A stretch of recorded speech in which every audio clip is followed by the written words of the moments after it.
Then we'll work our way through. We're going to do the midfielders, the central midfielders first, and then we're going to do the wingers as well. Okay, so everybody's got their pen and paper. It looks like for the most part, everybody is in. So I'm going to share my screen. Oh, Scott, you want to make me the host?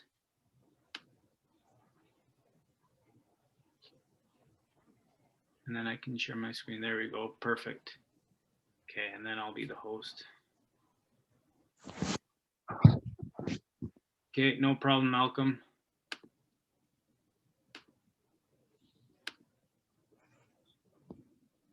Here we go. So right away, this is what we're looking at, positional analysis that we're going to work through.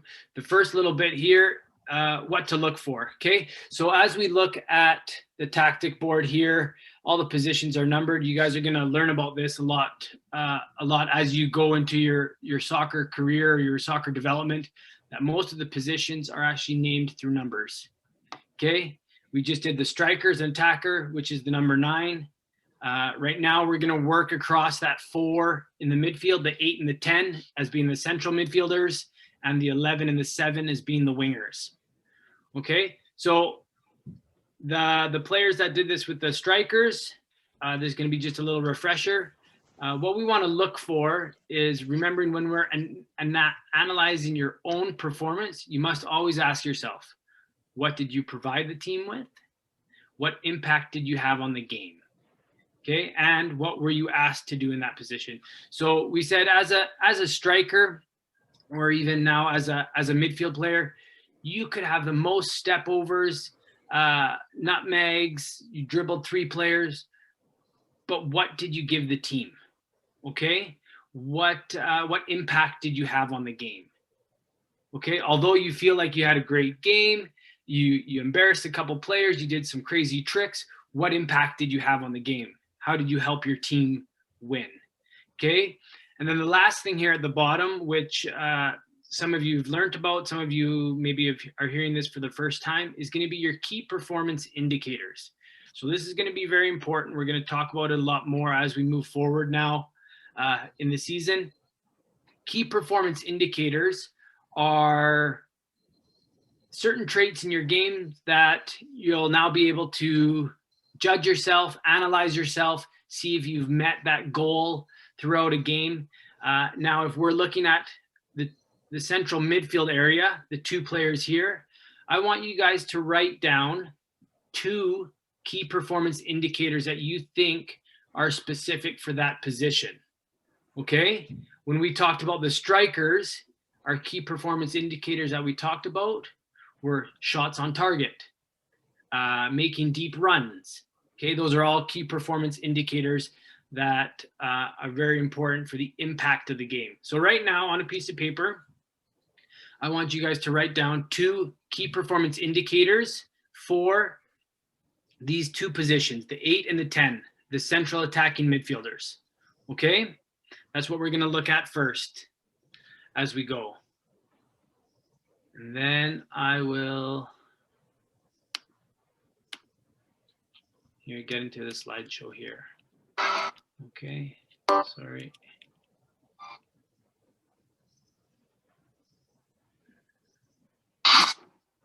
Okay, so here we are talking about the midfielders. Very important.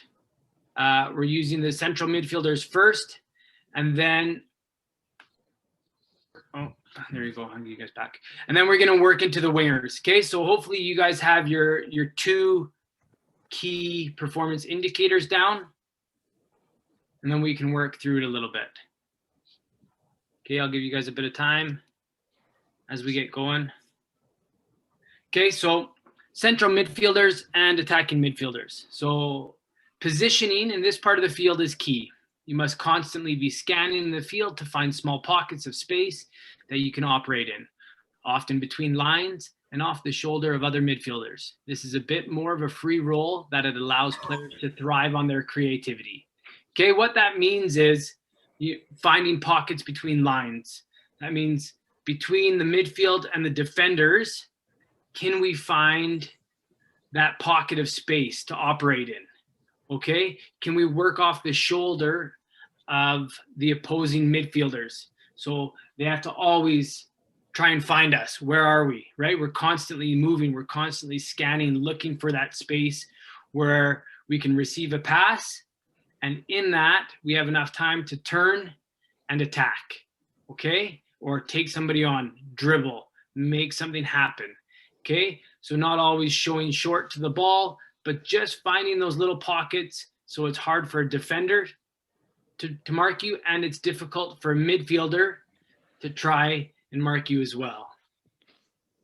Usually the player with the most assists, this position is known as the playmaker for just that reason. Being able to make the killer pass that breaks lines or sends players in on loan on goal.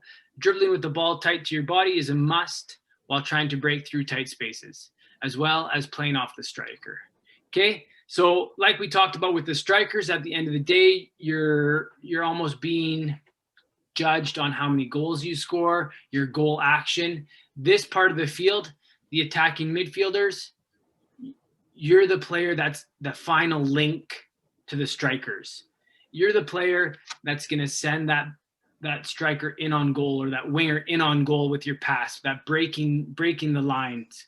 Okay, so this is a very important role in a team. A lot of the times you have that free role. Messi plays in there sometimes.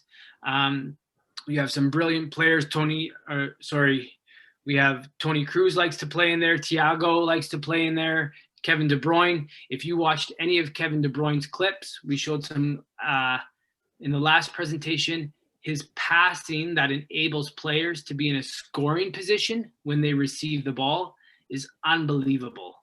Okay, so not only is he thinking about the pass, he wants to put his players in a position that they can score a goal. Okay, and that's the part of the field that you guys are operating in. You're operating in that final third. Okay, that's where you're going to do most of your work. In the final attack, the midfielders more than likely find themselves on top of the box, looking for a cutback pass to shoot.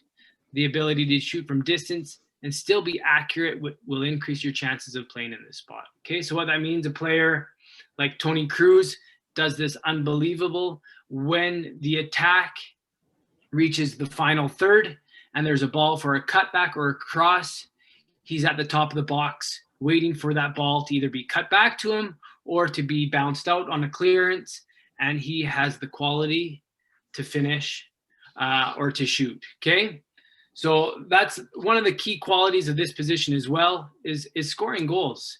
You're going to find yourself more than not in the 18-yard box shooting on target. Okay, so you need to have the quality left foot, right foot. Can we score goals? Can we have that goal action? Okay, while most attacking midfielders aren't that big, they need to be strong and robust so that they can still receive the ball with their back to goal. Connecting the team together and working through zones 3 and 4, not only will you be asked to play in pockets, but you must also make deep runs to keep the defense on their toes. Okay, so all this is saying is, although most of these players are very tricky, they're smaller, they're quicker, they're faster, you still need to be physical, robust, strong player that you can play with your back towards goal. Okay, playing with your back towards goal means you're going to receive the ball and have a defender maybe try and tackle you. You'll be able to shield it. It doesn't matter how big or small you are. You need to be able to have that quality to shield a ball or to get a foul. Okay, and like it said in the end, very important, is you still need to make deep runs. You still need to be difficult for defense to read you. If you're showing short or you're showing in the same pocket every time for a ball, defenders will catch on. Okay, so every once in a while, you need to be able to make that deep run, breaking through the lines, maybe a ball over the top, okay, for you. Defensively, like a striker, you're almost that first line of defense. You're going to help dictate the press or the hunt or which way we're going to defend. Are we going to try and push a team out to the left because that's their weaker side? Or are we going to push them out to the right? Maybe that's their weaker side. So not only are you a playmaker, but you have to be the first line of defense with your striker partner. Okay? we're going to look at some of the players to look for here. So what I wrote down are players to watch. Because I've done this, there's tons of players right now in soccer that operate in this position. The attacking midfielder, the number 8, the number 10. These are just a few of them that stand out for me and that I really enjoy watching their qualities. Okay, so these guys you can watch on YouTube. You can watch when you watch soccer on the weekends. But Kevin De Bruyne, unbelievable passing qualities. We looked at him the other week. Tony Cruz, he's a little bit deeper lane midfielder, but he has that shot quality from on top of the box. Bruno Fernandes, everybody knows right now, is absolutely on fire. Thiago Alcantara, Lionel Messi, all these players operate in that number 10 area. Very creative role. They have that flair. They have that desire to be on the ball and make something happen. Okay. I also wrote in there Megan Rapinoe from the US. So if any of the girls are on here watching, that's a great player to look at. Her qualities as well. Definitely the same as any of the guys above. Okay. Last little bit here. This is a neat video. I'll actually just hold on. Admit. So this is a neat little video about the breakdown of Bruno Fernandes for Manchester United. So he plays in this little pocket. So when we talk about pockets and finding pockets, this is exactly what we talk about. So here you have the line of defense and the midfielders, and he's operating just behind the midfield. Okay. So he's making it very difficult. Does a defender come up and mark him, or does a midfielder drop back and mark him? Okay, so have a look at this video. Position. Okay, and you can just see what his movement's like here. Okay, so he's often finding that little pocket, receiving it with his back towards goal, and linking up with the striker. Okay, playing 1-2s, getting in behind the space to link up with his teammates. Okay, here it is as well. I really like this video. Here it shows him just finding those little half spaces, right?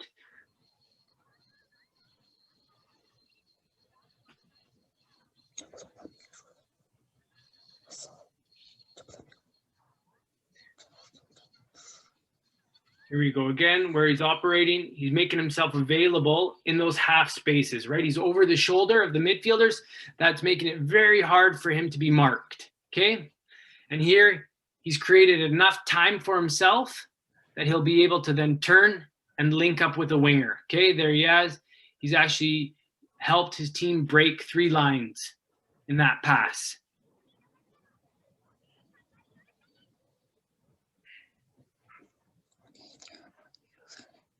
Okay, and there he goes, and there's this deep run, okay? Now, if you look at this deep run, he's not getting the ball. A lot of the times you will not get the ball. But look at the space he's now created for his teammate, okay? So I really like that clip, how it's broken down to show you guys what it is to play in that central attacking midfielder area. It's not just about staying in that one spot. You got to be finding pockets. You got to be making a numerical advantage all over the field, okay? So we're going to go, sorry.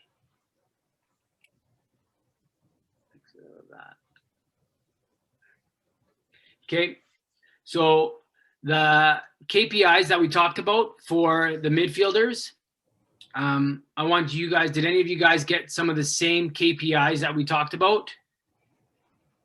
Yeah? I'm just going to ask maybe, Alex, do you want to share with us what you wrote down for your KPIs? Yeah, sure. So what I wrote was initially just breaking lines and creating chances for one of them. And then for the other was creating pockets of space for teammates to play. Okay, so both very good. This position has that free role to help players to find space most importantly, you need to be creative, okay? You need to have that confidence that you want to get on the ball, you want to help your team, you want to find that pocket where you can turn, and that next pass is that killer pass, or you're taking on a player 1v1 to help create an overload somewhere, and then goal scoring action as well, okay? The next one we're going to go into, we're just going to go into it right away, and then we'll have a little discussion afterwards, is the wingers, okay? So I'm going to go back into sharing the video, and we're going to talk about wingers. But what I want you guys to do now is what you guys would think would be 2 KPIs, your key performance indicators of wingers, okay? So something that you think you could look at for yourself as an indicator whether you had a good impact on the game.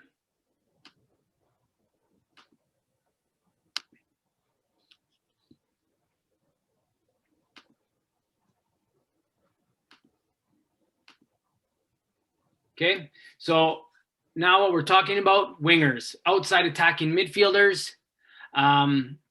Here, a picture of Neymar, one of the most exciting players to watch right now as a winger. Why?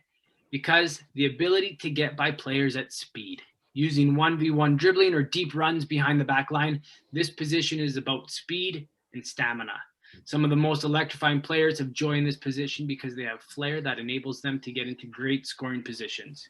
Okay, that sentence right there pretty much describes Neymar, right? His speed, his stamina, he's got flair, he's electrifying to watch. He's an unbelievable dribbler of the ball because he keeps it so close to his body and he does it at such a high speed. But all of that only matters because he puts himself and his teammates into scoring opportunities. Okay, that's the outcome. That's the impact that he has on a game. Okay, being able to be wide, a wide option in attack, as well as coming inside to find a pocket and overload the midfield. You must be comfortable interchanging positions during a match. And this creates confusion for the opposing team and also creates a numerical advantage for your team in attack. Okay, so like most wingers, you guys will start wide in attack in the build out. And as an option, you'll start to come inside to create that numerical advantage. And what that does is it overloads a midfield. Okay, not only are you overloading the midfield, but you're also creating areas of space for the fullback to overlap or to join the attack. Okay, so you have to be comfortable as a winger, not only being out wide, but also coming into the midfield to receive the ball to feet or with your back to goal, but creating that numerical advantage. Okay, Neymar does it extremely well. You'll see Messi do it at times. If he's playing out wide, he drifts inside to create that numerical advantage, that confusion to a team. Do we mark him? Do we leave him? Right? So you have to be comfortable in that interchanging of positions. Not only being available for the build out, but you are expected to have the ability to get to at the end line for the cutback ball, as well as different types of crosses. When the ball is coming in from the opposite wing, you need to ensure that you make the run for a back post cross. Okay, so all this is saying is where we're going to be most prolific in this position is getting to the end line for that cutback ball. Okay, once we get into the box, can we make it to the end line for that cutback ball across the goal for our teammates? Can we put in maybe an early cross that's going to create a bit of confusion for the defenders and maybe send a striker in alone? Okay, so one of the key components here for wingers are the delivery of the ball. Okay, are you going to cut inside and maybe slip a through ball for your striker, or are you going to make the run to the end line and be able to cut it back or cross it in? Okay, not only that, but if you're on the receiving end of it or on the opposite side of it, can we now get into the box or make that late run that you're an option at the back post for the cross to score goals, to finish, right? This position is part of the attacking three, okay? Not only the striker, but the two wingers, you're also known as attacking midfielders, okay? So we need that goal action as well. To have the best effect on the game is by scoring goals and creating goal scoring opportunities for your teammates. Okay, so at the end of the day, like we said, you can have all the tricks in the book, but what's your impact on the game? Okay, a lot of these players, you'll see there's reason why they take players on. Okay, they take players on at the right time as well. Okay, a lot of players will take a player on 1v1 if there's space behind them, right? I'll take a player on 1v1 if I know once I beat this player, I can go and make a cross or I can cut the ball back. If I see there's 2 or 3 players there, well, maybe I don't make that dribbling effort to get by all 3, right? Maybe I pass it and make a deep run to try and get in behind them. Okay, so also a very intelligent position on switching things up. Not always going 1v1, not always coming inside, but you need to be variable in how you play. All right, so here we go. Some of the best players in the world. Of course, I didn't want to write all of them down. A lot of you guys have some favorites. Neymar, Sadio Mane, Raheem Sterling, Salah, Son for Tottenham right now, Marcus Rashford plays out on the wing sometimes. And then there's Tobin Heath, who plays for the USA as well. Okay, so what I also want for you guys in these positions is maybe write down a player who you think you have similar traits to. Okay, if you're a player who loves that 1v1, very strong technically, maybe you are more of a Neymar. If you got that speed and dynamic, you love getting into the box, maybe you're a Sterling or a Salah, and maybe that strong, robust player, Marcus Rashford. Okay, so somebody who you think, okay, if I watch his videos, I can learn from him and maybe use his traits in my game. Okay, maybe I can learn from it that way. Here we go. For me, I picked Leroy Sane. Okay, this is played for Manchester City. He's now with Bayern Munich. A very electrifying player. He does everything at speed. His dribbling, his intention to get into the box, get into dangerous areas. You'll see here in this clip. Turn that down. There we go. So just watch some of his dribblings, some of his decision making. Okay, where is he going? To the end line for the cutback. Okay, it's a very dangerous area now. Okay, can you get to the end line and cut it back? Very hard to defend.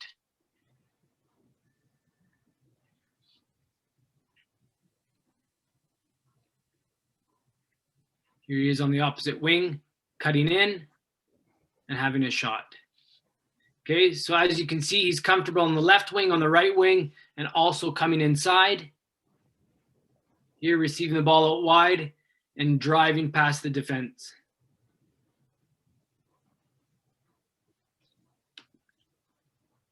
There it is, scoring goals. Okay, so he's got his goal scoring action as well. He feels comfortable in the middle of the field, maybe after overloading that or trying to get the numerical advantage. Okay, this is him inside the pocket, scoring goals. Okay, he's done that to allow the fullback to overlap. The fullback was the player who crossed the ball in, and he's also tucked inside. Here he is again, going 1v1, getting to the end line for that cutback, okay?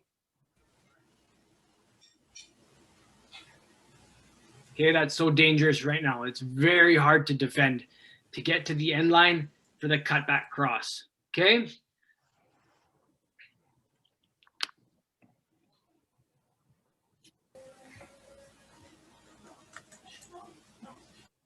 Somebody's got their mic on. Okay, so there we've looked at 2 positions in the midfield. We've looked at the attacking midfielder, and we've looked at the wingers, their traits, their attributes, what makes them so special.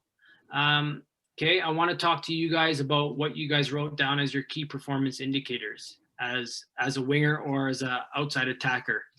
Okay, anybody want to share with us what they got there? Yeah, Colin. So the 2 I wrote down were always being creative on the ball and being unpredictable in movement, like going wide, coming in, 1v1, stuff like that. Yeah, perfect. Now, how can we put that into a key performance indicator, right? how can we put that into something where you could see before and after the game that you've done it 5 times or 10 times, right? Maybe the creative side of it is you took on the defender 1v1 at least 5 times. Okay. So you worked on your dribbling at least 5 times to get past the defender. That's going to be maybe a key performance indicator for you, where we can track, we can mark. You have a feeling after the game, you know, I didn't really take anybody on 1v1. Okay. Well, maybe you didn't do your job that day, but maybe you did it 6, 7 times and you were like, I felt great. That was awesome today. You know, I was on the ball. I felt good. The tricks were there. The ball was sticking to me. That would be more of a key performance indicator. Okay. Okay. Good stuff though. Anderson. Yeah. Newell. So I did also the attempting 1v1s, and then the other one I did was creating overloads on the field. Perfect. Okay. So we talked about the 1v1s, how it could be a key performance indicator. Getting into those 1v1 battles. Also, like you said, where can we do the overloads, the numerical advantage, right? Maybe we do a key performance indicator where you're receiving a ball in the inside pocket. Okay. So maybe at least 5, 10 times a game, you need to come inside to allow that fullback to overlap, and you're receiving the ball in the midfield to make that numerical advantage. Okay. Really good. Anybody else? I'm looking for one specific key performance indicator that somebody said. Yeah, Henry, let's hear you. Maybe you got it for me. Breaking lines and creating chances. Yes. Okay. So at the end of the day, we need to create something. Okay. Goal scoring opportunities. How many times can you get to the end line and cut a ball back? Okay. How many crosses can we put in? And not only crosses put in, but how many crosses can we put in that get to a striker, get to a forward, end in a goal scoring opportunity? Okay, so a lot of times, maybe people will say, well, how many crosses did you have in a game?